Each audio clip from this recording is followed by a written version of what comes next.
nafa'ana Allah bi'ulumihi wa bi'ulumikum wa bi'ulumis sairina salihina fid darain. Terakhir, walhamdulillah kita telah menyelesaikan kitab aqaid, kitab akidah. Walhamdulillah. Masih ingat nggak? Di awal kitab Alamah Ba'alawi rahimahullahu ta'ala itu menyebutkan beberapa kewajiban mukallaf. Ada yang masih ingat nggak? Apa saja kewajiban mukallaf yang telah disebutkan oleh Alamah Ba'alawi? Ada 3. Yang pertama, kewajiban mukallaf. Yang pertama adalah agama Islam. masuk ke dalam agama Islam. Agama. Yaitu ad-dukhul, masuk ke dalam agama Islam. Masuk ke dalam agama Islam. Kita sudah masuk dalam agama Islam? Apa maknanya beragama Islam? Eja, apa maknanya beragama Islam? Artinya berislam itu apa? Kita sudah berislam nih. Sudah layak tidak kita disebut berislam? Maka ternyata cirinya orang yang beneran berislam itu adalah menjaga keislamannya. Makanya yang kedua apa? Wathubutu fihi 'alad dawam. Tegar, kokoh. Tegar, kokoh di dalam Islam untuk selamanya. Sampai kita meninggal dunia membawa keislaman kita. Dan sesuai dengan perintah Allah Subhanahu wa taala. Apa kata Allah Subhanahu wa taala? Ya ayyuhalladzina amanu taqullaha haqqa tuqatih wa la tamutunna illa wa antum muslimun. Apa kata Allah? Eja. Allah Subhanahu wa taala berfirman, hai orang-orang yang beriman, bertakwalah kalian kepada Allah Subhanahu wa taala dengan sebenar-benarnya takwa dan jangan pernah meninggal dunia kecuali dalam keadaan berislam. Jangan pernah meninggal dunia kecuali dalam keadaan berislam. Maka mesti dijaga keislaman kita. Walhamdulillah kita telah menyelesaikannya. Poin-poin hal-hal yang bisa merusak keislaman kita sudah pelajari secara umum. Minimal secara umum kan? Rincinya ya silahkan dilanjutkan pembelajaran masing-masing. Secara umum kita sudah tahu, kaidah-kaidahnya kita sudah tahu, konsekuensinya pun kita sudah tahu. Kemudian yang ketiga, apa kata musannif? Apa aja? Yang ketiga? Waltizamu malazima alaihi minal ahkam. Yaitu melaksanakan apa-apa yang memang mesti dilazimi dari hukum-hukum, melaksanakan hukum-hukum Islam. Mau hukumnya yang bersifat individu, individu itu urusan pribadi, atau sosial masyarakat, atau berbangsa dan bernegara. Jadi ketika Allah Subhanahu wa taala berfirman wala tamutunna illa wa antum muslimun, ini kata Allah, hei kalian orang-orang yang udah masuk Islam, jangan meninggal dunia kecuali kalian benar-benar berada dalam Islam. Pertanyaannya nih, apakah kemudian kita sudah layak disebut sebagai muslim? Itu pertanyaan besar. Kenapa? Karena khawatirnya nama Islam ini cuma tinggal formalitas belaka. Khawatirnya nama Islam ini cuma tinggal formalitas belaka. Dalam sebuah media online ada berita tahun kemarin, setahun yang lalu, berita ini dikeluarkan. Katanya Indonesia termasuk negara paling religius di dunia. masuk 10 besar negara paling religius di dunia. Cuma saya jadi bertanya-tanya sebetulnya, ukuran sebuah negara, bangsa, masyarakat disebut religius itu apa? Kalau ukurannya ibadah, orang Islam di Indonesia sholat aja seminggu sekali. Kebanyakan. Masih banyak orang yang meninggalkan sholat di negeri kita. Diakui atau tidak, bahkan mungkin sebagiannya saudara-saudari kita. Begitu. Masalah sholat. Yang wajib 5 kali sehari, melaksanakan seminggu sekali. Bahkan tidak jarang orang-orang sholat itu setahun cuma 2 kali. Idul Fitri dan Idul Adha. Kalau ukurannya puasa, betapa banyak orang yang enggak puasa di bulan Ramadan atau bolong-bolong puasanya. Bahkan hari ini kita melihat di terminal stasiun bandara, ini bukan orang yang lagi safarnya.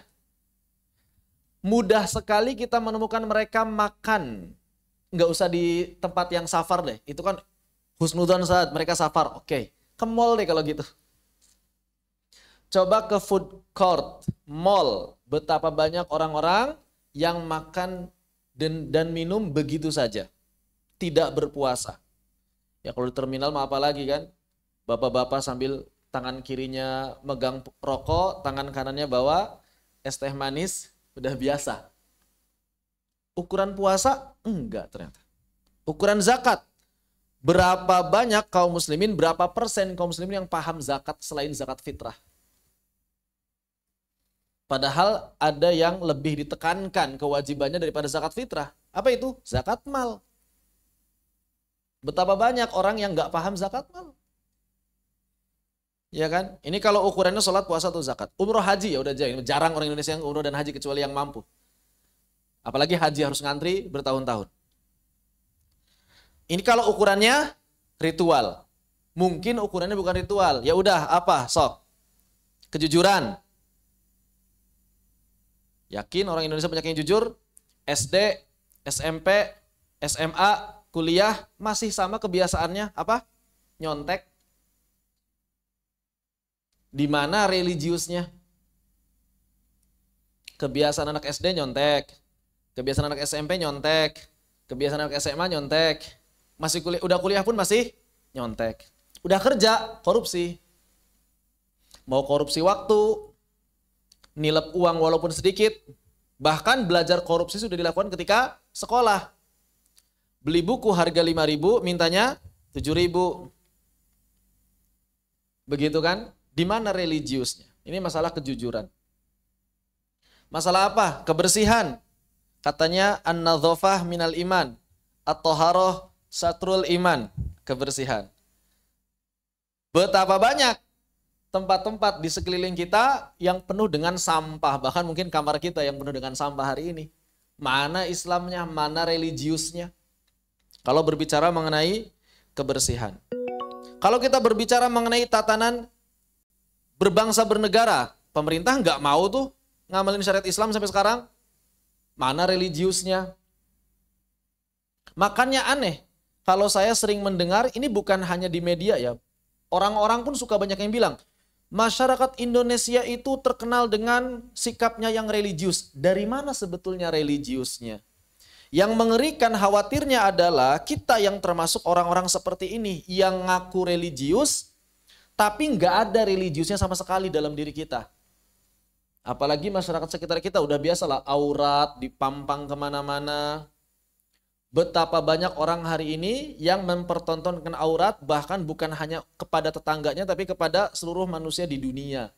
Lewat TikTok, Instagram, atau Facebook. Begitu. Sama tetangga nggak akur. Istri sama suaminya ngebantah terus, nggak mau taat.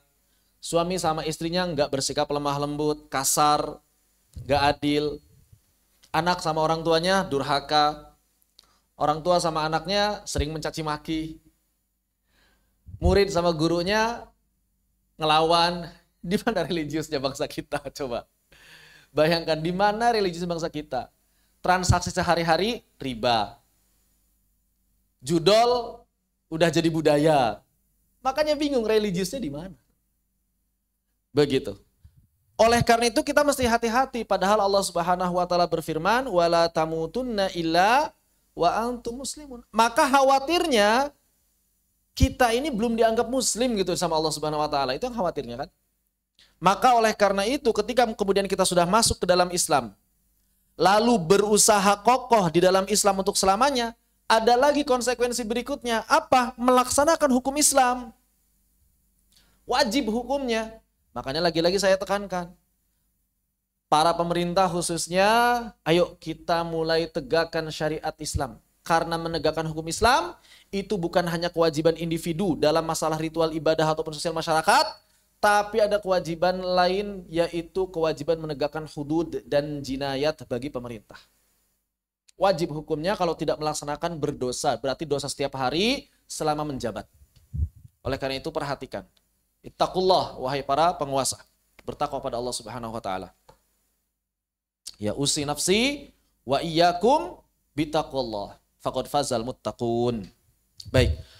Setelah kita mempelajari permasalahan hal-hal yang memungkinkan seseorang keluar dari Islam, maka tentu sekarang kita mempelajari hukum-hukum Islam apa yang mesti kita amalkan.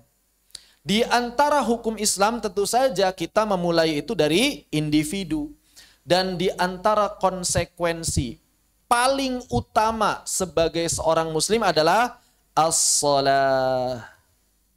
Makanya kitab yang kedua, kitab ibadah, diawali dengan permasalahan as-shalah. Kenapa shalah? Karena kedudukannya yang sangat tinggi dalam agama ini. Apa saja? Ini sebagian ulama ada yang menilai bahwa meninggalkan sholat itu kufur, murtad, keluar dari Islam. Jadi meninggalkan sholat, ini ada dua. Kedudukannya sangat tinggi. Kenapa? Karena meninggalkan sholat itu konsekuensinya sangat besar. Para ulama sepakat meninggalkan sholat itu dosa paling besar setelah kekufuran, setelah kemusyrikan. Terus meninggalkan sholat kufur atau enggak? Maka di sini para ulama berbeda pendapat. Meninggalkan sholat ada dua jenis. Yang pertama meninggalkan sholat karena menolak kewajiban. Maksudnya bagaimana? Dia tidak yakin kalau sholat itu wajib. Dia menganggap sholat itu enggak wajib. Entah itu sunnah, entah itu mubah saja. Maka yang seperti ini para ulama ijma' sepakat kufur, murtad. Siapa saja yang menganggap sholat tidak wajib, maka dia kufur, murtad, keluar dari Islam. Ini sepakat, ijma'. Sudah kita bahas. Yang kedua, tidak mau sholat gara-gara malas, tapi masih meyakini kewajibannya. Saya bukannya berkeyakinan sholat gak wajib, saya tahu sholat wajib. Cuma malas lah, udahlah ntar aja lah sholatnya. Kapan-kapan aja kalau ada mood. Nah orang yang seperti ini para ulama beda pendapat. Menurut Hanabilah, menurut madhab Hambali, sama hukumnya kufur murtad. Menurut madhab Hambali, hukumnya sama kufur murtad. Menurut Syafi'iyah atau Syafawi,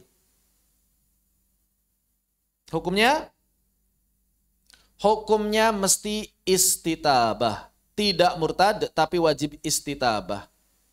Tidak kufur. Namun wajib istitabah, dimintai taubat.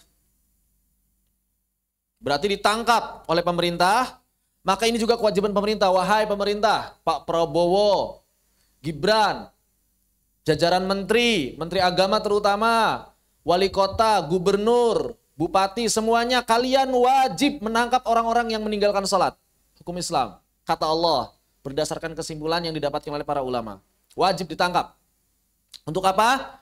Dimintai pertaubatan. Wajib hukumnya. Kalau kalian tidak menangkap, kalian berdosa. Di akhirat ditanya. Begitu. Wajib ditanya. Ditanya itu. Wajib istitabah. Ini kan negara bukan negara Islam. Mau bukan negara Islam, secara konstitusi, mau negara Islam, negara ini milik Allah. Negara ini milik Allah. Siapapun Yang mengaku dirinya muslim wajib menegakkan hukum Allah. Minimal dalam dirinya, kalau dia mampu wajib menegakkan seluruhnya dalam masyarakat, negara, berbangsa dan bernegara. Wajib ditangkap hukum yang orang-orang meninggalkan sholat, yang nggak mau sholat, walaupun cuma 1 waktu, wajib ditangkap. Istitabah dikasih waktu berapa hari? Dalam madhab Syafi'i dikasih waktu 3 hari. Maka boleh dipenjara 3 hari. Boleh dipenjara 3 hari. Sampai kapan? Sampai dia mau sholat dan mau mengqadha sholat yang ditinggalkannya. Sudah 3 hari, tapi masih tetap nggak mau sholat, nggak mau mengqadha. Apa hukum Islam buat orang-orang seperti ini? Hukuman mati. Cuma menurut madhab Syafi'i, matinya dalam keadaan muslim. Berarti wajib dimandikan, dikafani, disolatkan, dan dikubur di pekuburan kaum muslimin. Masih mewarisi, masih mewariskan. Tapi kalau mereka yang matinya itu dalam keadaan kufur murtad karena menolak kewajiban, maka seperti yang telah kita bahas, tidak mewarisi, tidak mewariskan, tidak wajib dimandikan, tidak wajib dikafani, dan haram dikuburkan di pekuburan kaum muslimin, dan haram juga disalatkan. Begitu. Dan mungkin yang hadir di sini ada Bapak RT, Bapak RW, harus nih. Kalau tidak bisa menegakkan hukum, minimal mensyiarkan permasalahan ini di grup-grup RT RW-nya. Bahwa yang namanya melaksanakan sholat, kewajiban setiap muslimin, siapa saja yang tidak mau melaksanakan sholat, maka dia dekat sekali dengan kekufuran. Dekat sekali dengan kekufuran. Begitu. Ya, maka hati-hati. Kirim di WA-WA keluarga, kirim di grup-grup masyarakatnya, jangan pernah meninggalkan sholat, karena meninggalkan sholat dekat sekali dengan kekufuran. Bahkan menurut madhab Hambali, orang yang nggak mau sholat karena malas sekalipun, walau cuma 1 kali malas, maka dia dinilai kufur murtad, keluar dari Islam kalau tidak mau bertaubat. Wajib taubat syahadat ulang menurut madhab Hambali. Oleh karena itu pembahasan yang pertama kali dibahas adalah sholat. Begitu. Di akhirat, sholat ini menjadi amalan yang pertama dihisab. Pertama dihisab. Pertama dihisab. Sebelum amalan-amalan lain ditanya, sholat dulu yang ditanya. Begitu. Makanya kalau Al-Khwarizmi ya, yang memberikan analogi sholat itu 1, ibadah-ibadah yang lain itu 0. Tanpa sholat habis. Begitu. Tanpa sholat habis. Demikian. Makanya penting bagi kita, orang-orang yang sudah masuk ke dalam Islam, orang-orang yang sudah berusaha mempertahankan keislamannya untuk mempelajari sholat dengan benar. Kenapa? Karena bukan hanya kita diwajibkan untuk sholat, tapi kita juga diperintahkan untuk sholat dengan benar. Berdasarkan hadis Nabi SAW, "Shallu kama ra'aitumuni usolli." Tapi kan kita nggak ngelihat sholatnya Nabi. Alhamdulillah sahabat ngelihat. Tapi kadang-kadang sahabat beda pendapat. Alhamdulillah para ulama sudah merumuskan istiqra. Mereka menelusuri dalil-dalil yang ada, merumuskan apa saja yang wajib dilakukan, apa saja yang mesti ditinggalkan saat melaksanakan sholat. Tapi kan kadang para ulama berbeda pendapat. Itulah pentingnya kita belajar bermadhab. Yang namanya belajar itu bermadhab supaya apa? Supaya nggak pusing dengan perbedaan pendapat di kalangan para ulama. Karena kalau kita langsung belajar lintas madhab, kita bakal kebingungan dengan pendapat yang banyak. Karena kita masih tahap belajar, sudah 1 saja. Madhab yang mana yang lebih tepat untuk dipelajari, maka para ulama sepakat, dari madhab manapun mereka sepakat, madhab yang lebih utama dipelajari dalam proses belajar adalah yang paling banyak diamalkan di negeri kita, yang paling banyak sumber-sumbernya. Di Indonesia, yang paling banyak diamalkan adalah madhab Syafi'i. Demikian pula kitab-kitab di negeri ini. Lebih mudah ditemukan kitab-kitab madhab Syafi'i. Kalau kita belajarnya madhab Hanafi atau Maliki, susah nyari gurunya, susah nyari kitabnya. Mungkin kalau sekarang nyari kitab gampang. Pesan online. Tapi nyari gurunya yang pakar di mana? Tapi kalau madhab Syafi'i, Ya ratusan pesantren di Indonesia, kiainya itu pakar mazhab Syafi'i, minimal bisa ngajar mazhab Syafi'i. Adapun dalam konteks amal, maka silakan kalau mau pilih mazhab yang lain selama kita yakin itu pendapat yang mu'tabar. Itu yang penting. Begitu. Jadi kalau belajar bermadhab, tapi kalau amal silakan pilih pendapat yang bisa kita amalkan. Adapun yang paling utama tentu yang kita nilai paling kuat dalilnya. Baik. Jadi kita sekarang membahas shalah. Dan shalah adalah rukun Islam yang kedua setelah syahadat.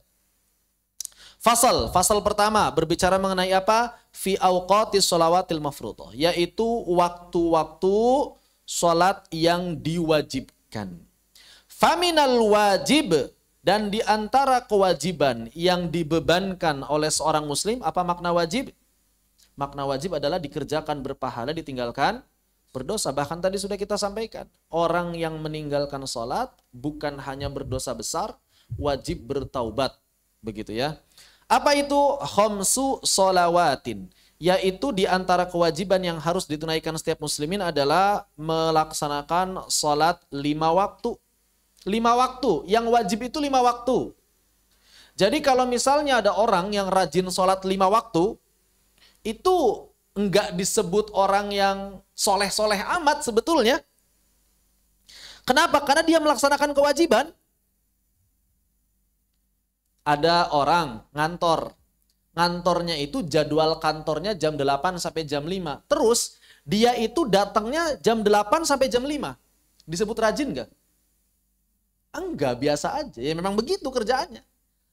Kapan disebut rajin? Kalau dia lembur. Nah, sholat 5 waktu itu belum terhitung lembur. Kapan lembur? Kalau kita melaksanakan yang sunnah. Sholatnya di masjid berjamaah misalnya. Itu baru dihitung lembur. Kalau cuma 5 waktunya doang, itu memang kewajiban. Jadi aneh, standar, yaitu ya, Indonesia itu disebut negara religius, tapi standar keislamannya aja rendah. Orang yang sholat 5 waktu disebut soleh. Alim bahkan gitu. Disebutnya alim. Alim itu kan berilmu. Padahal nggak semua orang sholat itu berilmu. Buktinya apa? Buktinya banyak. Bukan banyak. Buktinya masih ada orang yang rajin sholat. Sampai saking rajinnya, dia juga sholat ba'da subuh dan ba'da asar. Nggak alim berarti kan. Nah begitu. 5 waktu fil yaumi wal lailah. 5 waktu dalam sehari semalam. Yang pertama apa? Az-zuhur. Yang pertama adalah waktu zuhur. Kapan waktu zuhur? Wa waqtuha idza zalatis syamsu. Waktu zuhur dimulai sejak matahari itu tergelincir. Maksudnya tergelincir itu kayak gimana?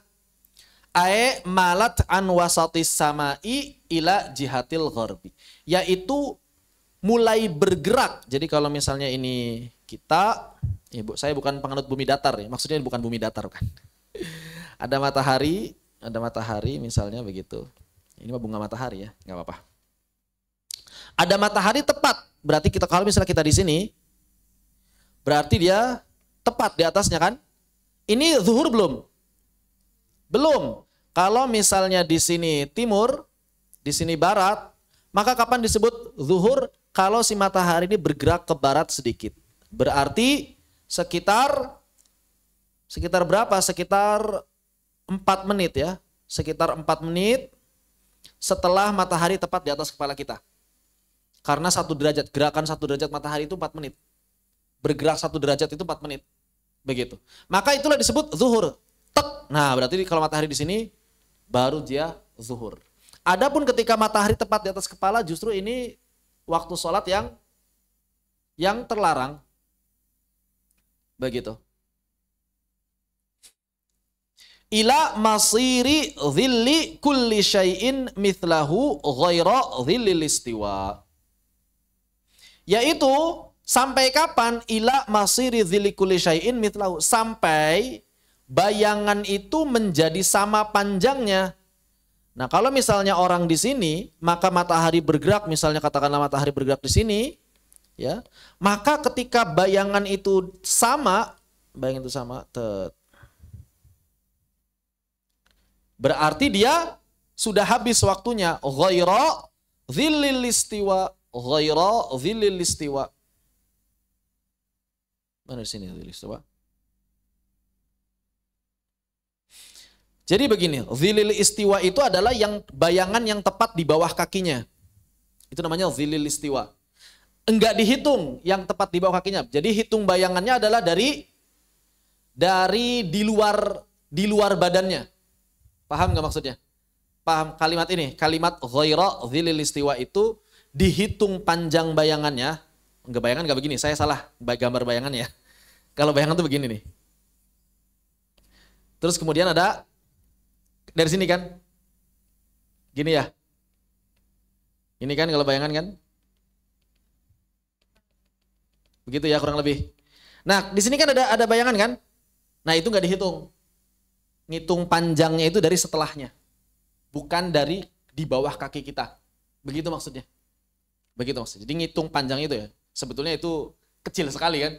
Tapi para ulama ngebahas sampai sebegitunya. Untuk menunjukkan habis waktunya itu kapan. Jadi habis waktunya zuhur adalah ketika bayangan sama dengan apa? Dengan bendanya, tapi tidak dihitung bayangan yang ada di bawah bendanya. Begitu. Itu adalah waktu apa? Zuhur. Waktu zuhur. Jadi kita sebetulnya untuk sholat zuhur itu waktunya panjang. Mau sholat di awal waktu silahkan dapat pahala banyak. Sholat agak mundur sedikit juga nggak apa-apa. Bahkan yang penting itu bayangan belum sama. Jadi waktu asar. Maka waktu berikutnya adalah waktu asar. Wa waktu hamin ba'din tihai waktu zuhri. Dan waktunya adalah dari mulai selesai. Setelah selesainya waktu zuhur. Maka ketika waktu zuhur selesai di bayangan ini yang sama panjangnya dengan bendanya. Maka berarti itulah awal waktu asar. Jadi sebetulnya kalau misalnya ada orang diwajibkan sholat zuhur, itu kan waktunya panjang. Makanya kebangetan ya kalau misalnya masih nggak sempat sholat. Kalau misalnya zuhur sekarang jam 11.45, asarnya sekarang jam 15, katakanlah 15.45. Berarti ada waktu berapa? Ada waktu? Oh 14.45 betul ya. Ada waktu 3 jam. 11, 12, 13, 14, 3 jam. 3 jam itu panjang. Masa sih nggak menyempatkan sekadar 5 sampai 10 menit doang dari berapa jam? 3 jam itu berapa menit? 3 dikali 60, 180 menit. Enggak sampai 10%-nya waktu tersebut. Subhanallah. Masa sih nggak bisa menyempatkan? Oke lah, ditambah wudhu segala macam jadinya 18 menit. Cuma 10%-nya kita butuhkan. Masa nggak sempat?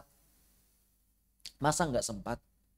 Itu 18 menit itu udah panjang. Orang 10 menit itu udah dari persiapan sampai salam gitu ya. Begitu. Artinya makanya orang yang meninggalkan sholat itu adalah buruk sekali. Begitu. Waktunya sudah dikasih panjang, tapi kok masih tetap nggak bisa. Begitu. Sampai kapan waktu asar berakhir? Ila maghribis syamsi, sampai terbenamnya matahari. Ketika matahari mulai terbenam, plek, hilang, suasana menjadi gelap, maka itu habislah waktu asar. Tapi nggak boleh sholat, di situ termasuk waktu terlarang sholat juga. Lalu kemudian yang ketiga maghrib. Kapan maghrib? Wa waktuha mim ba'di maghribis syamsi. Waktunya adalah setelah terbenam matahari. Kapan setelah terbenam matahari itu? Yaitu saat munculnya syafaq. Apa syafaq? Awan merah. Ketika langit berwarna merah, bukan merah saga bukan. Laut merah. Saat langit berwarna merah saga. Awan merah ini muncul maka dia menandakan awal malam. Matahari terbenam, syafaq muncul. Nah ini waktu maghrib. Sampai kapan? Ila maghribis syafaq. Sampai hilangnya syafaq al-ahmar, syafaq yang merah. Sampai hilang syafaq yang merah berarti singkat sekali. Sampai malam itu beneran gelap. Singkat sekali waktu maghrib.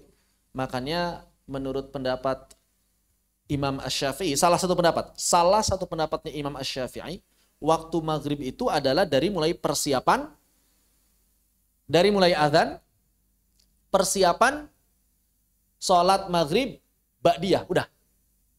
Kalau misalnya azan dan persiapan itu sekitar berapa lama azan dan persiapan buat sholat maghrib?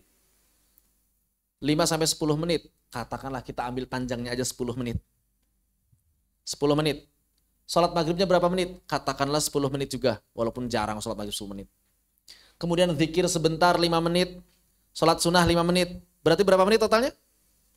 30 menit. Nah, dalam salah satu pendapat Imam Syafi'i inilah waktu maghrib. Cuma setengah jam.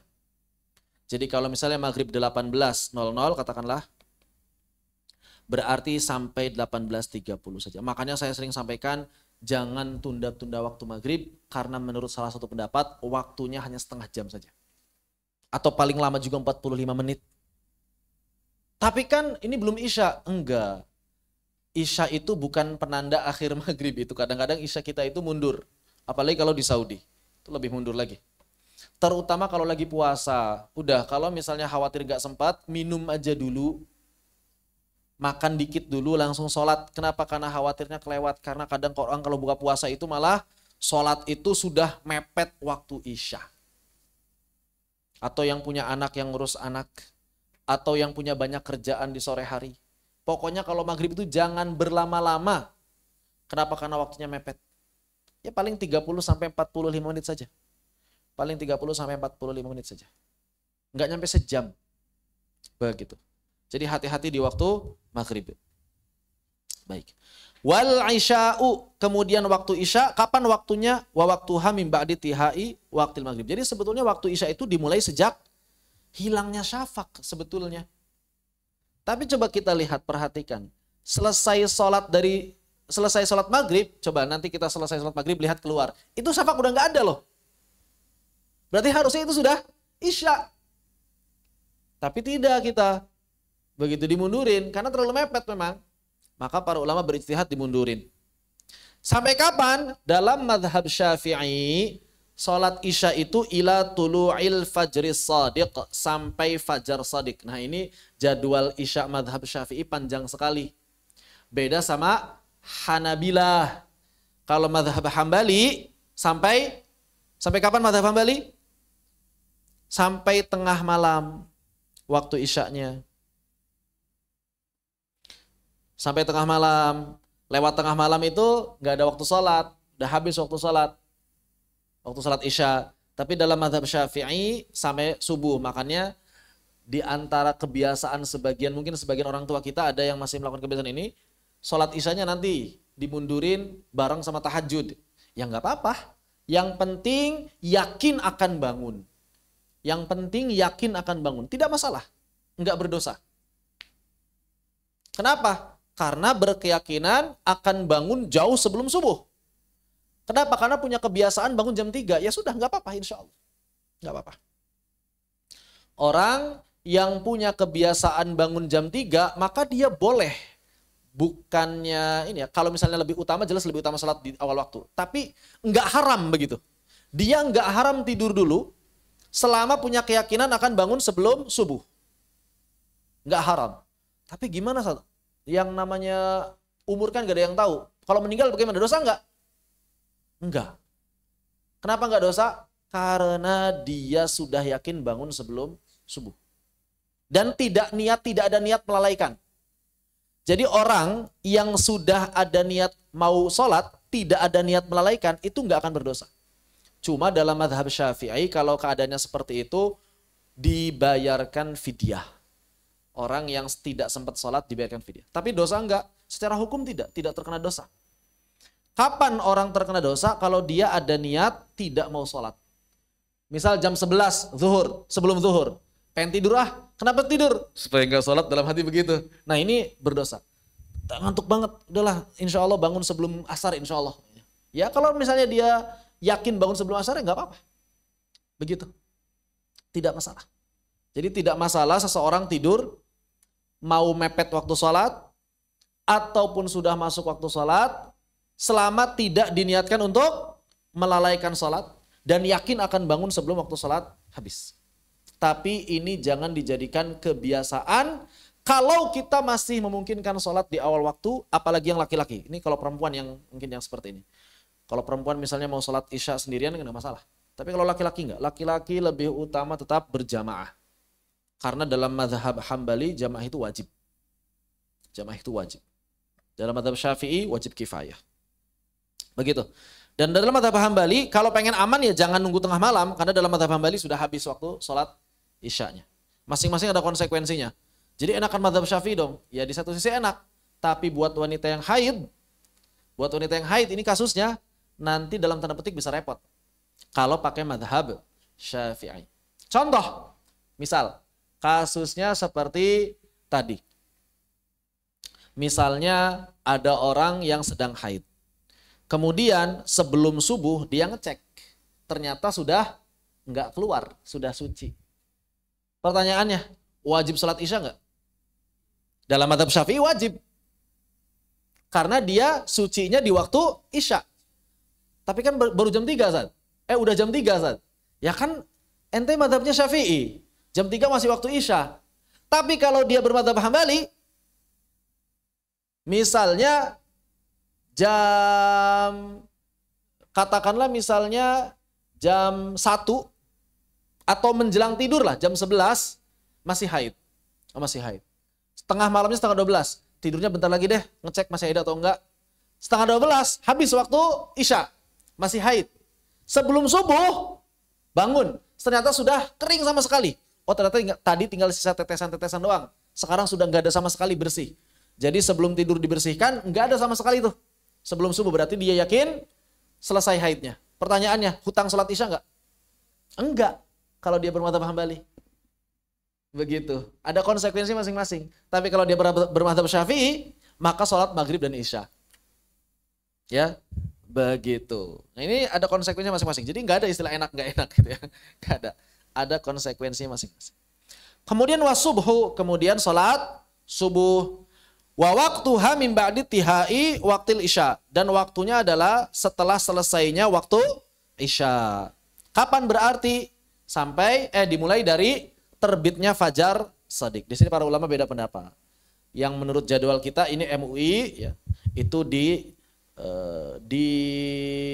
15 derajat ya kalau nggak salah MUI itu. Lupa saya.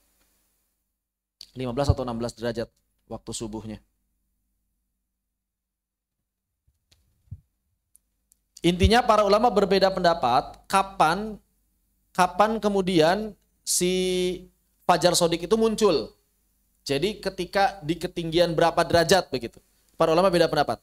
Kalau Muhammadiyah itu beda 2 derajat dengan hitungan MUI. Makanya dimundurkan sampai 8 menit. Karena 1 derajat itu 4 menit. Sehingga dia karena bedanya 2 derajat dimundurkan sampai 8 menit.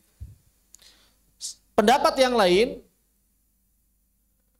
dulu ada majalah, kalau nggak salah majalah apa namanya? Majalah Allahumma shalli ala sayyidina Muhammad.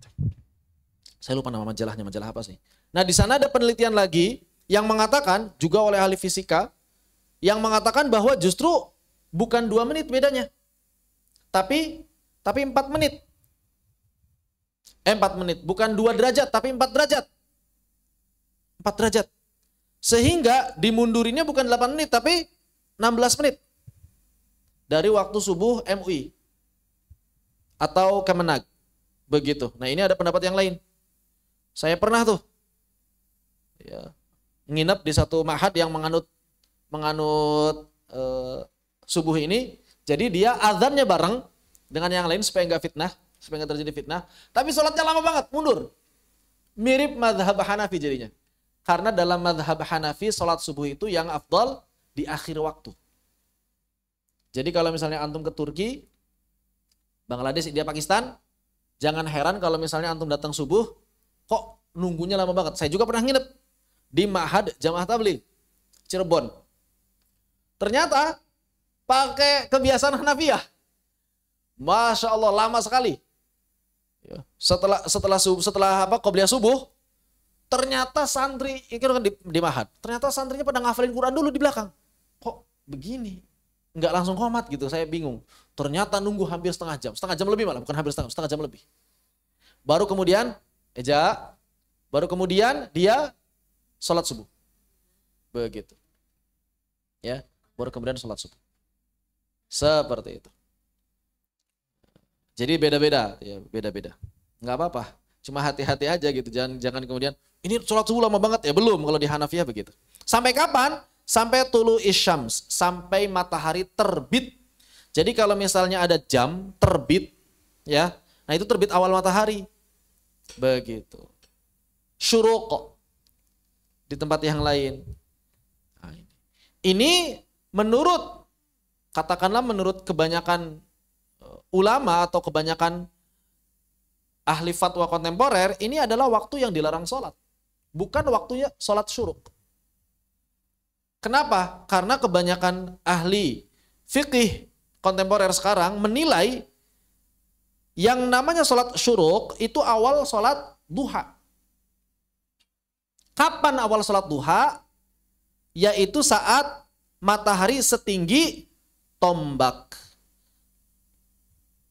Berapa jaraknya dari mulai matahari terbit sampai setinggi tombak? Itu jaraknya 4 derajat. Berarti harus nunggu minimal 16 menit. Harus nunggu minimal 16 menit untuk sholat syuruq. Walaupun ada pendapat Ibnu Hajar al-Haytami yang mengatakan waktu syuruq itu tepat ketika matahari terbit. Begitu. Cuma kurang aman sih kalau saya pribadi ya. Menilainya kurang aman. Kenapa? Karena banyak ulama yang justru melarang sholat di sana. Begitu. Wallahu a'lam bissawab. Maka kemudian Allamah Balawi mengatakan fatajibu hadhil furudu, maka kewajiban-kewajiban ini wajib fi auqatiha, mesti dilaksanakan pada waktunya masing-masing ala kulli muslim. Kenapa? Karena inna salata kanat 'alal mu'minina kitaban mauquta. Udah ada waktunya. Maka tidak boleh sholat sebelum waktunya, sebagaimana kita tidak boleh sholat setelah waktunya. Sholat pada waktunya. Siapa yang wajibnya? Maka ini namanya syarat wajib. Siapa syarat yang wajib sholat? Yang wajib sholat adalah yang pertama, muslim. Yang kedua, baligh. Yang ketiga, aqil. Yang berikutnya apa? Yang keempat, oh ini bukan, yang keempat bukan tohir, ini bukan ini. Oh maksudnya tohir dari hadas, tohir dari haid dan nifas. Suci dari haid dan nifas. Ini yang keberapa berarti? Yang keempat. Suci di sini maksudnya suci dari haid dan nifas. Kenapa? Karena kalau kita cuma sekedar hadas kecil, tetap wajib sholat. Tetap wajib sholat. Tapi kan saya berhadas tadi. Di sini katanya harus suci, baru wajib. Enggak. Di sini sucinya maksudnya suci dari haid dan nifas. Begitu. Kenapa? Karena wanita haid dan nifas tidak wajib sholat. Maka disebutkan di sini sebagaimana tadi telah sampaikan, fayahrumu, maka haram hukumnya taqdimuha, mendahulukan sholat sebelum waktunya, ala waktiha. Wa ta'khiruha, atau mengakhirkan sholat anhu dari waktunya, bi ghairi udhrin, tanpa uzur. Pertanyaannya, yang disebut uzur kita untuk memundurkan waktu sholat atau mengakhirkan waktu sholat itu apa saja yang disebut uzur? Kapan seseorang boleh sholat di luar waktunya? Pertama, saat safar mubah. Safar mubah. Kita boleh takdim, boleh takhir. Di luar waktunya, di luar waktunya. Safar mubah. Berarti kalau safarnya bukan yang perkara mubah, perkara yang makruh apalagi haram, maka nggak bisa jama' qasar. Misalnya apa? Misalnya nonton bola. Nonton bola ini bukan perkara yang gharad sahih. Walaupun mungkin masih mubah, tapi setidaknya ada sesuatu yang di sana itu nggak penting-penting amat. Nggak penting-penting. Nonton bola itu nggak penting-penting amat ke stadion. Maka tidak ada jama' qasar di situ. Kenapa? Karena dia bukan bertujuan sesuatu gitu. Bukan, kecuali mungkin kalau para pedagang ya. Para pedagang di luar kota, niatnya apa? Saya mah niatnya nggak nonton bola. Niat awalnya adalah berdagang. Ini gharad sahih, punya tujuan yang jelas. Tujuan yang sahih. Apa? Berdagang mencari nafkah. Kalau nonton apa? Senang-senang kalau nonton itu. Kalau senang-senang itu nggak termasuk gharad sahih, nggak termasuk tujuan yang sahih. Bagaimana kalau pemain bolanya? Kalau pemain bolanya mungkin bisa. Kenapa? Karena dia lagi kerja. Ya kan? Beda sama penontonnya. Nah begitu. Jadi safar mubah yang sahih ya. Maksudnya punya tujuan yang sahih. Punya tujuan yang sahih. Yang kedua, kapan seorang boleh sholat di luar waktunya? Saat ketiduran. Ketiduran. Boleh. Namanya ketiduran itu nggak sengaja. Yang ketiga, saat lupa. Saat lupa. Tidur, pingsan, atau lupa. Ada lagi? Sholat di luar waktunya saat hujan. Boleh menjamak hujan. Tapi kalau dalam madhab Syafi'i hanya, ya kayaknya madhab yang lain juga sama, hanya jamak takdim saja. Hujan hanya takdim saja. Hujan lebat. Bukan gerimis. Hujan lebat. Jamak takdim saja. Menurut madhab Syafi'i hanya ini. Ada tambahan dari Imam Nawawi. Apa itu? Sakit. Maka sakit boleh takdim, boleh takhir. Dalam madhab Syafi'i mengikuti pendapatnya Imam Nawawi. Kemudian dalam madhab Maliki ada lagi. Apa itu? Saat khauf. Saat ada ketakutan atau kekhawatiran yang tinggi. Maka boleh dijamak. Baik takdim maupun takhir.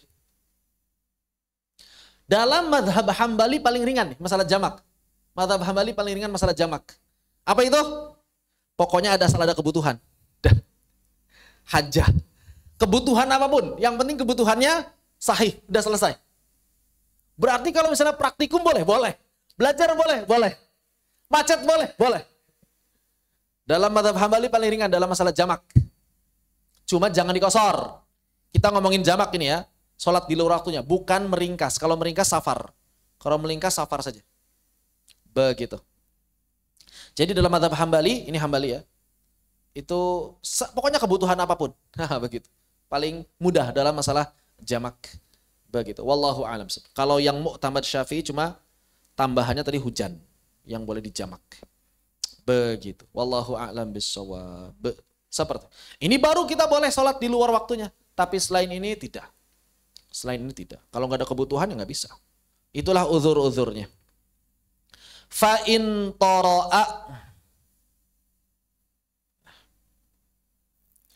mani'un. Ya, ketika kemudian penghalangnya itu hilang, kahaidin seperti haid, ba'dama madha min awali waktiha, setelah melewati awal waktu sholat, ma yasa'uha, yang memungkinkan dia buat sholat, biduni tuh riha liman huwa salimun min nahwi salasin, tanpa mensucikannya bagi orang yang memang selamat dari perkara-perkara yang dia membuat selalu berhadas. Sales itu apa sih? Salas itu orang yang selalu berhadas. Beser. Ya, bisa disebut beser sih. Wama yasa'uha, dan juga dia bisa melaksanakannya tuhriha, dan dia juga bisa melaksanakan bersama toharohnya linahwi maridi salasin, seperti misalnya dia ini punya tadi sakit salas, lazimahu qada'uha, maka dia wajib mengqadanya. Mana di sini?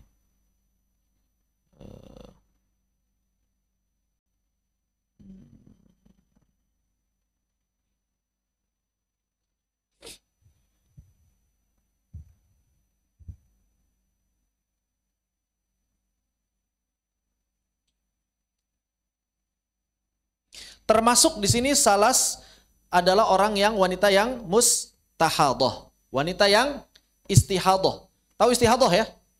Apa perbedaan haid dengan istihadah? Yang ikhwan, perbedaan haid dengan istihadah apa? Haid Haid itu enggak disebut darah kotor justru. Darah normal dia. Justru istihadah darah kotor sebetulnya. Darah yang enggak normal itu istihadah. Haid itu memang istilah kedokteran darah kotor ya. Istilah kedokteran darah kotor. Cuma dalam istilah fikih justru bukan darah kotor. Darah normal. Kenapa disebut darah normal? Ya karena memang setiap wanita aslinya keluar. Aslinya, hukum asalnya. Begitu ya. Hukum asalnya itu memang keluar darah. Begitu. Adapun kalau misalnya ada orang yang keluar darah di luar haid, nah justru dia ya dalam tanda petik bahasa kasar sih abnormal gitu. Cuma maksudnya dia bukan sesuatu yang keluar rutin. Maka nanti hukumnya orang istihadah itu sama seperti hukumnya orang yang salas. Salas itu orang yang selalu berhadas. Jadi dia dianggap selalu berhadas. Begitu. Jadi begini. Fa'in toro'a mani'un kahaidin ba'da mado. Ketika, berarti toro'a di sini muncul berarti ya, muncul pencegah. Jadi begini, orang yang haid itu kan nggak wajib sholat, tapi di sini disampaikan apabila fa'in toro'a, apabila timbul, muncul mani penghalang seperti haid. Kapan muncul penghalangnya? Ba'dama, setelah mado, melewati min awali waktiha, dari awal waktu sholat tadi. Misal, awal waktu zuhur jam berapa? Misalnya katakanlah jam 12 lah ya, biar gampang. Baik. Kemudian, dia ini muncul penghalang. Muncul penghalangnya adalah setelah melewati awal waktu, ma yasa'uha, yang cukup untuk mengerjakannya. Yang cukup untuk mengerjakan sholat. Mengerjakan sholat berapa menit? 5 menit. 5 menit ya. 5 menit. Biduni tohriha liman huwa salimun min nahwi salasin. Maksudnya ini waktu sholat murni. 5 menit. Wa tuhriha. Dan juga dia cukup waktu untuk bersuci bagi orang yang memang punya penyakit salas. Begitu.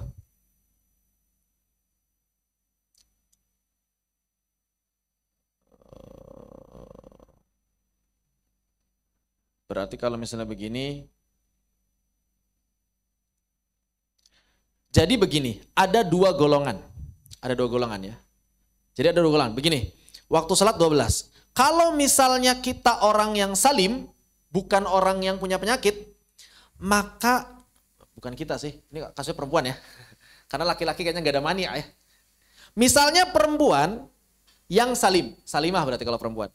Ada perempuan yang salim yang sehat, perempuan yang gak punya kendala. Perempuan yang gak punya kendala. Perempuan yang salas. Salas, salim.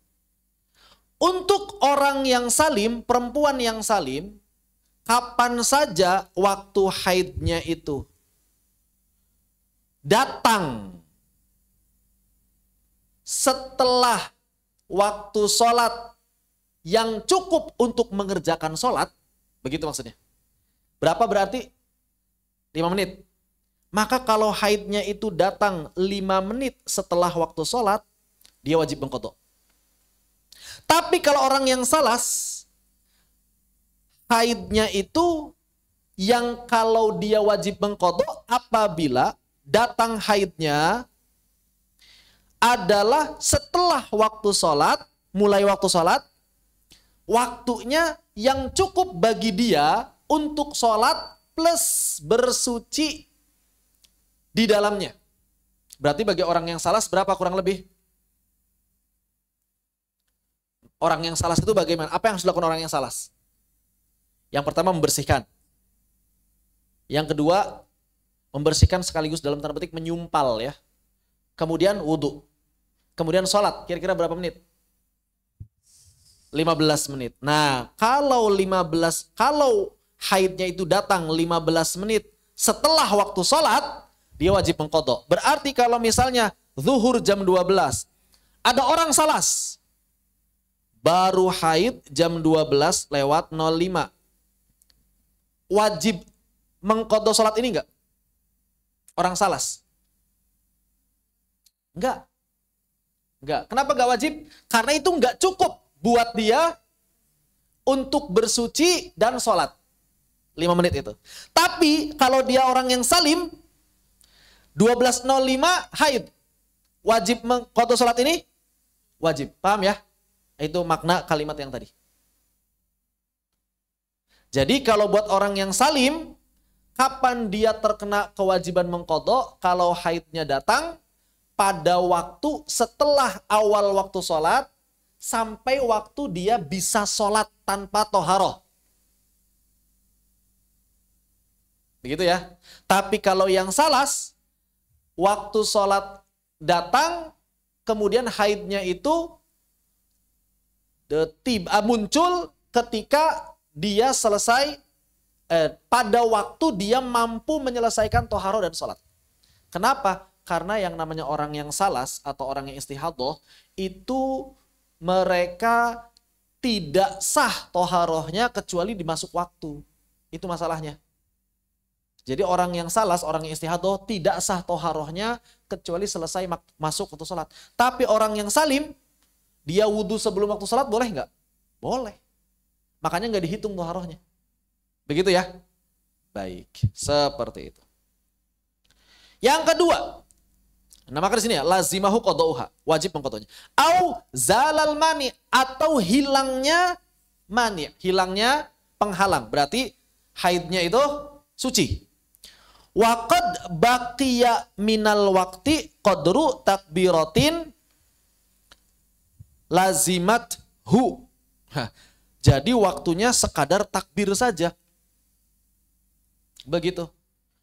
Maka ternyata kalau misalnya waktu zuhur jam 12 katakanlah, waktu asar jam 15 katakanlah seperti itu. Kemudian ada orang yang jam 13, kemudian jam 14 masih haid. Kemudian dia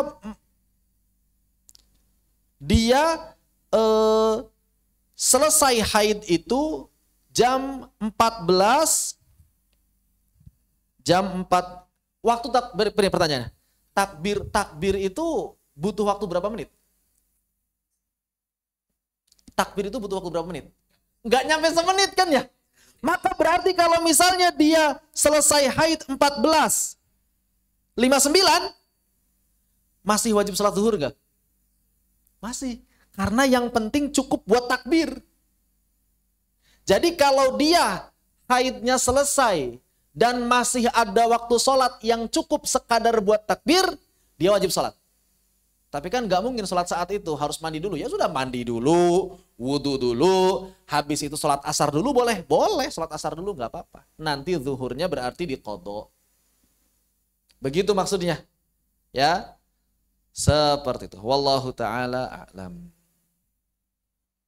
Jadi, kalau hilangnya pencegah dan waktunya masih tersisa untuk takbiratul ihram, maka sholat wajib dilakukan. Lazimathu, maka dia wajib melakukannya. Begitu. Kemudian perkara yang tidak kalah penting. Wakadha, demikian pula yalzamuhu, wajib baginya si orang yang hilang penghalangnya tadi, katakanlah misalnya wanita haid, maqablaha in jum'it. Jumiat ya. Jum'it sih. Jum'it ma'aha. In jum'it.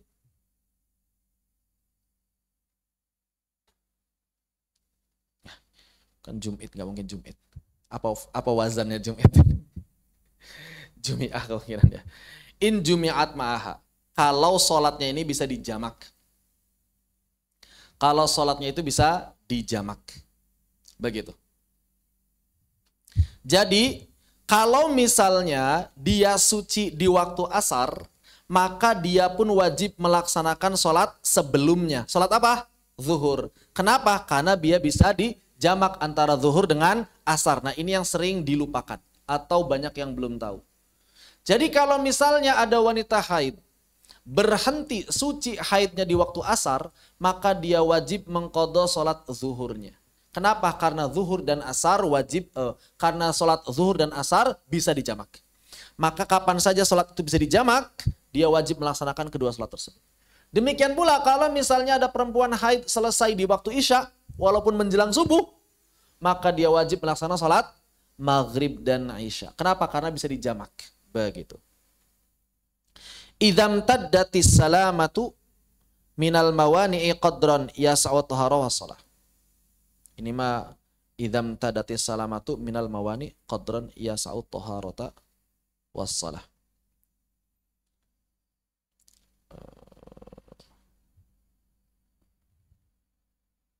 Ya, alas. Ketika keadaan tersebut memanjang, minal mawani' tidak ada penghalang qadron yas'u taharah salat. Sepanjang waktu yang cukup untuk taharah dan salat. Begitu. Wallahu a'lam bishawab.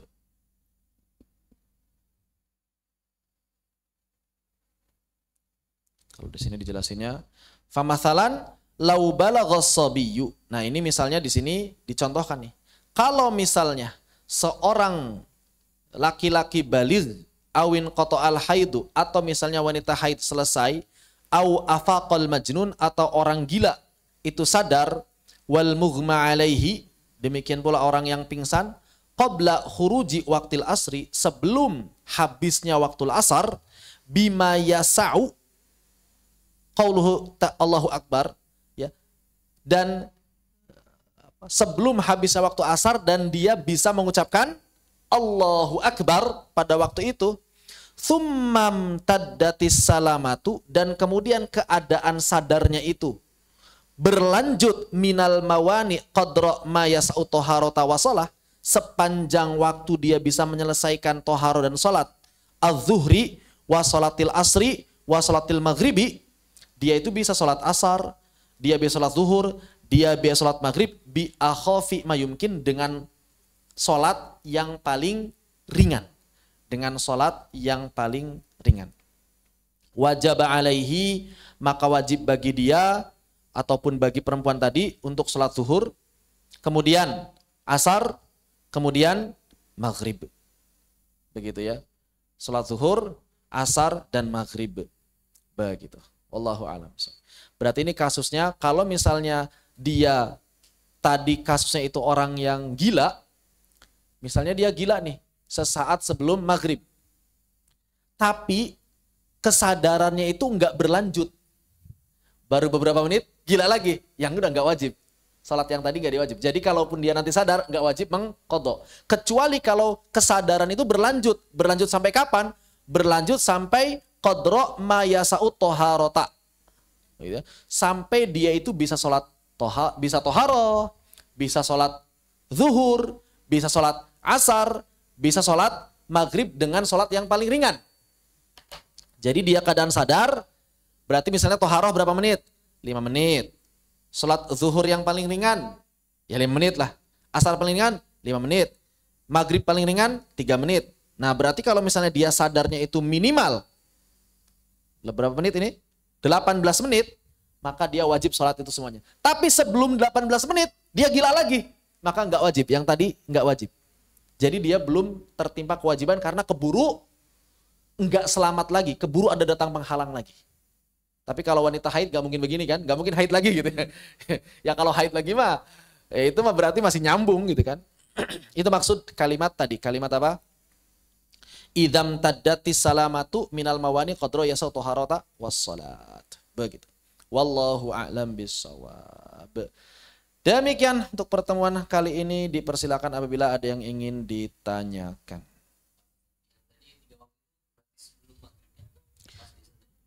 Maksud apanya?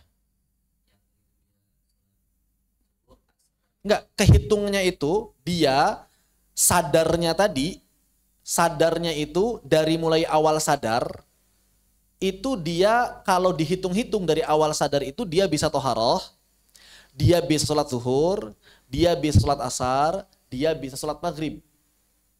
Jadi itu hitungannya. Hitungannya itu makanya tadi saya hitung. Kira-kira berarti 18 menit. Kalau dia sadarnya itu sudah 18 menit, maka wajib sholat semuanya tuh.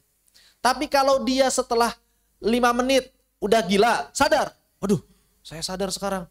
Wah, udah sholat apa sekarang? Masih ada waktu sholat asar. Ternyata udah maghrib sekarang. Wajib gak bagi dia? Wajib kan sholat asar kan? Kenapa wajib sholat asar? Karena masih cukup takbiratul ihram. Tapi selain asar juga dia wajib untuk sholat zuhur. Dan sekarang waktunya waktu apa? Waktu maghrib. Berarti harus bisa melaksanakan 3 sholat. Berapa 3 sholat itu? 18 menit. Baru 10 menit dia kemudian gila lagi. Berarti wajib melaksanakan 3 sholat tadi enggak? Enggak. Paham ya? Begitu. Seperti itu. Tapi makanya tadi saya bilang enggak akan berlaku buat wanita yang haid. Karena pasti wanita yang haid itu berlangsung terus lah. Ini kasusnya buat orang yang pingsan atau gila. Kalau yang balik pun ya sama. Yang balik itu terus berlangsung. Enggak ada balik kemudian balik lagi. Enggak ada. Berarti kalau misalnya ada laki-laki balik di waktu asar, dia wajib melaksanakan sholat zuhur dan asar. Kalau dia balik di waktu isya, maka dia wajib melaksanakan sholat maghrib dan isya. Begitu. Lalu bagaimana saat kalau dia sebelum baliknya udah sholat? Sah enggak? Selama terpenuhi rukun syarat dan juga jauh pembatalnya, sah sholat yang tadi dilakukan. Jadi tidak perlu diqodho. Itulah enaknya melatih anak-anak sholat sebelum balik. Karena sholatnya sah. Sholat anak sebelum balik yang tamyiz itu sah. Begitu. Wallahu a'lam bishawab.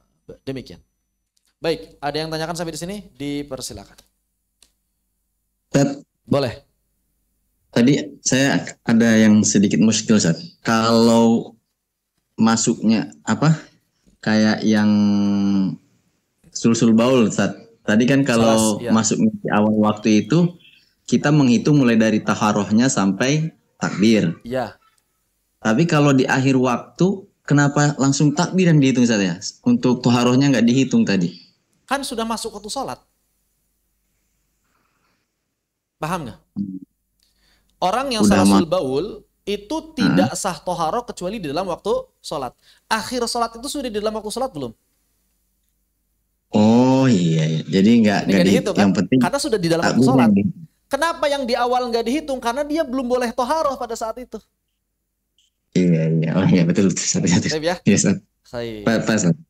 Syukran, Ustaz. Afwan. Khair, ada lagi yang tanyakan? Silakan. Terutama yang ibu-ibu nih, ya.